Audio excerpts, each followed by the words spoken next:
বইয়েতে অনেক রকম পড়েছিলাম, বাবর, হুমায়ুন, আকবর, অনেক রকম অনেক সোয়ারিস বারে পড়েছিলাম, কিন্তু রিয়েল লাইফে হুমায়ুন কবিরকে দেখলাম যে কোনো রকম সরকারের সাহায্য ছাড়াই নিজে একাই বাবরি মসজিদ তৈরি করছে, আর ওনার সাপোর্টে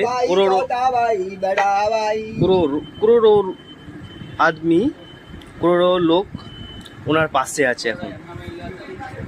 তো আমাদেরও সাপোর্ট হওয়া দরকার আছে, যে উনি এত বড় একটা পদক্ষেপ নিয়েছে, তো ওনার পাশে থাকা অবশ্যই আমাদের দরকার আছে। তো যার যেমন সাপোর্ট আছে তারা করবে অবশ্যই। এক ঘন্টায় এসবিআইয়ের যে লিমিট থাকে, এসবিআই সমস্ত রকম লিমিট ক্রস করে গেছে। এসবিআই বলছে যে আর পয়সা ব্যাংকে নিতে পারবে না, কালকে ট্রানজ্যাকশন হবে। আমি 6 তারিখে ট্রানজ্যাকশন করতে চেয়েছিলাম, কিন্তু 6 তারিখে ট্রানজ্যাকশন হয় না, কিন্তু 7 তারিখে আমার ট্রানজ্যাকশন কমপ্লিট হয়েছে। যারা যেমন সাহায্য হবে, 100, 200, 500, যার যেমন সাহায্য হবে অবশ্যই দেবে।